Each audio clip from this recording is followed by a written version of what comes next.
درود ان پر سلام ان پر یہی کہنا خدا کا ہے، خدا کے بعد جو ہے مرتبہ صلی اللہ کا ہے وہ بسم اللہ الرحمن الرحیم۔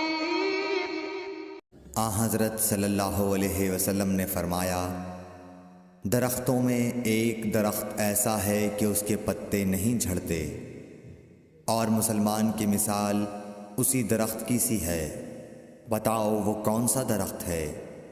یہ سن کر لوگوں کا خیال جنگل کی طرف دوڑا۔ عبداللہ رضی اللہ تعالی عنہ نے کہا، میرے دل میں آیا کہ وہ کھجور کا درخت ہے، مگر میں اپنی کم سنی کی شرم سے نہ بولا۔ آخر صحابہ نے حضرت صلی اللہ علیہ وسلم سے پوچھا کہ وہ کون سا درخت ہے؟ آپ نے فرمایا، وہ کھجور کا درخت ہے۔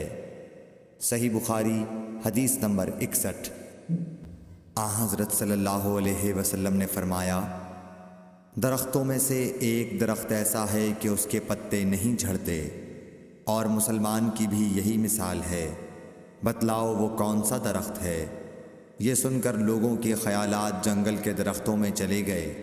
عبداللہ نے کہا کہ میرے دل میں آیا کہ بتلا دوں کہ وہ کھجور کا درخت ہے، لیکن وہاں بہت بزرگ موجود تھے، اس لیے مجھ کو شرم آئی۔ آخر صحابہ نے عرض کیا، یا رسول اللہ، آپ ہی بیان فرما دیجئے۔ آپ صلی اللہ علیہ وسلم نے بتلایا کہ وہ کھجور کا درخت ہے۔ صحیح بخاری حدیث نمبر 62۔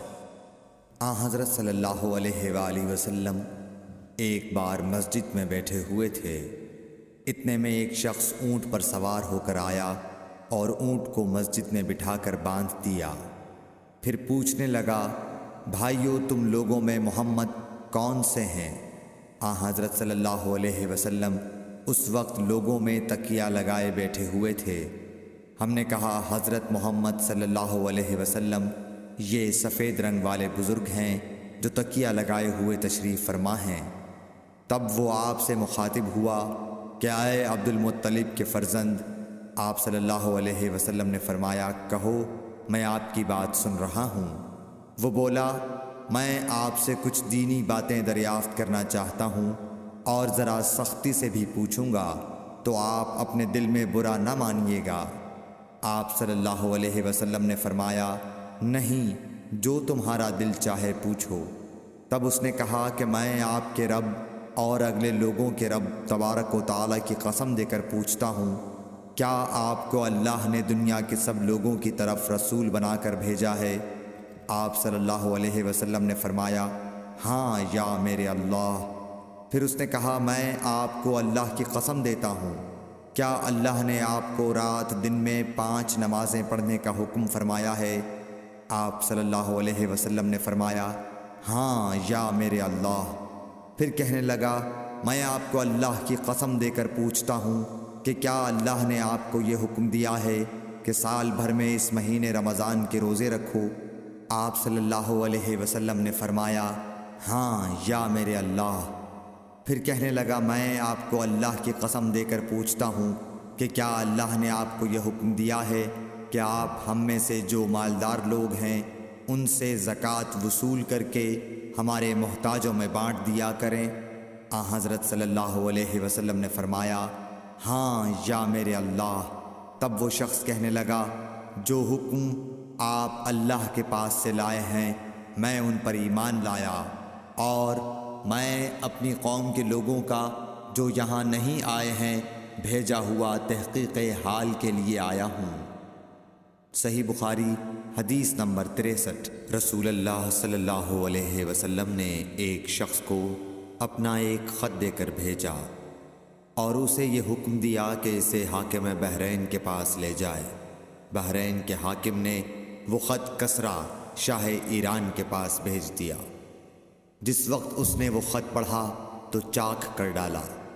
راوی کہتے ہیں، اور میرا خیال ہے کہ ابن مسیب نے اس کے بعد مجھ سے کہا کہ اس واقعے کو سن کر رسول اللہ صلی اللہ علیہ وسلم نے اہل ایران کے لیے بد دعا کی کہ وہ بھی چاک شدہ خط کی طرح ٹکڑے ٹکڑے ہو جائیں۔ اللہ نے بہت جلد اپنے سچے رسول صلی اللہ علیہ وسلم کی دعا کا اثر ظاہر کر دیا۔ صحیح بخاری حدیث نمبر 64۔ رسول اللہ صلی اللہ علیہ وسلم نے کسی بادشاہ کے نام دعوت اسلام دینے کے لیے ایک خط لکھا یا لکھنے کا ارادہ کیا تو آپ صلی اللہ علیہ وسلم سے کہا گیا کہ وہ بغیر مہر کے خط نہیں پڑھتے، یعنی بے مہر کے خط کو مستند نہیں سمجھتے۔ تب آپ صلی اللہ علیہ وسلم نے چاندی کی انگوٹھی بنوائی جس میں محمد الرسول اللہ کندہ تھا۔ صحیح بخاری حدیث نمبر 65۔ ایک مرتبہ رسول اللہ صلی اللہ علیہ وسلم مسجد میں تشریف فرما تھے اور لوگ آپ صلی اللہ علیہ وسلم کے ارد گرد بیٹھے ہوئے تھے کہ 3 آدمی وہاں آئے۔ ان میں سے 2 رسول اللہ صلی اللہ علیہ وسلم کے سامنے پہنچ گئے اور ایک واپس چلا گیا۔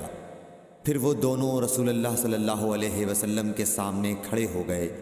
اس کے بعد ان میں سے ایک نے جب مجلس میں ایک جگہ کچھ گنجائش دیکھی تو وہاں بیٹھ گیا، اور دوسرا اہل مجلس کے پیچھے بیٹھ گیا، اور تیسرا جو تھا وہ لوٹ گیا۔ تو جب رسول اللہ صلی اللہ علیہ وسلم اپنی گفتگو سے فارغ ہوئے تو صحابہ رضی اللہ عنہم سے فرمایا، کیا تمہیں 3 آدمیوں کے بارے میں نہ بتاؤں؟ تو سنو۔ ان میں سے ایک نے اللہ سے پناہ چاہی، اللہ نے اسے پناہ دی، اور دوسرے کو شرم آئی تو اللہ بھی اس سے شرمایا کہ اسے بھی بخش دیا، اور تیسرے شخص نے منہ موڑا، اللہ نے بھی اس سے منہ موڑ لیا۔ صحیح بخاری حدیث نمبر 66۔ رسول اللہ صلی اللہ علیہ وسلم اپنے اونٹ پر بیٹھے ہوئے تھے اور ایک شخص نے اس کی نکیل تھام رکھی تھی۔ آپ صلی اللہ علیہ وسلم نے پوچھا، آج یہ کون سا دن ہے؟ ہم خاموش رہے حتیٰ کہ ہم سمجھے کہ آج کے دن کا آپ کوئی دوسرا نام اس کے نام کے علاوہ تجویز فرمائیں گے۔ پھر آپ صلی اللہ علیہ وسلم نے فرمایا، کیا آج قربانی کا دن نہیں ہے؟ ہم نے عرض کیا، بے شک۔ اس کے بعد آپ صلی اللہ علیہ وسلم نے فرمایا، یہ کون سا مہینہ ہے؟ ہم اس پر بھی خاموش رہے اور یہی سمجھے کہ اس مہینے کا بھی آپ اس کے نام کے علاوہ کوئی دوسرا نام تجویز فرمائیں گے۔ پھر آپ صلی اللہ علیہ وسلم نے فرمایا، کیا یہ ذوالحجہ کا مہینہ نہیں ہے؟ ہم نے عرض کیا، بے شک۔ آپ صلی اللہ علیہ وسلم نے فرمایا، تو یقیناً تمہاری جانیں اور تمہارے مال اور تمہاری آبرو تمہارے درمیان اسی طرح حرام ہیں جس طرح آج کے دن کی حرمت تمہارے اس مہینے اور اس شہر میں ہے۔ پس جو شخص حاضر ہے اسے چاہیے کہ غائب کو یہ بات پہنچا دے، کیونکہ ایسا ممکن ہے کہ جو شخص یہاں موجود ہے وہ ایسے شخص کو یہ خبر پہنچائے جو اس سے زیادہ یاد رکھنے والا ہو۔ صحیح بخاری حدیث نمبر 67۔ رسول اللہ صلی اللہ علیہ وسلم نے ہمیں نصیحت فرمانے کے لیے کچھ دن مقرر کر دیے تھے، اس ڈر سے کہ کہیں ہم کبھی دخاطر نہ ہو جائیں۔ صحیح بخاری حدیث نمبر 68۔ آپ صلی اللہ علیہ وآلہ وسلم نے فرمایا، آسانی کرو اور سختی نہ کرو، اور خوش کرو اور نفرت نہ دلاؤ۔ صحیح بخاری حدیث نمبر 69۔ عبداللہ ابن مسعود ہر جمعرات کے دن لوگوں کو وعظ سنایا کرتے تھے۔ ایک آدمی نے ان سے کہا، اے ابو عبد الرحمن، میں چاہتا ہوں کہ تم ہمیں ہر روز وعظ سنایا کرو۔ انہوں نے فرمایا، تو سن لو کہ مجھے اس امر سے کوئی چیز مانع ہے تو یہ کہ میں یہ بات پسند نہیں کرتا کہ کہیں تم تنگ نہ ہو جاؤ، اور میں وعظ میں تمہاری فرصت کا وقت تلاش کیا کرتا ہوں، جیسا کہ رسول اللہ صلی اللہ علیہ وسلم اس خیال سے کہ ہم کبھی دخاطر نہ ہو جائیں وعظ کے لیے ہمارے اوقات فرصت کا خیال رکھتے تھے۔ صحیح بخاری حدیث نمبر 70۔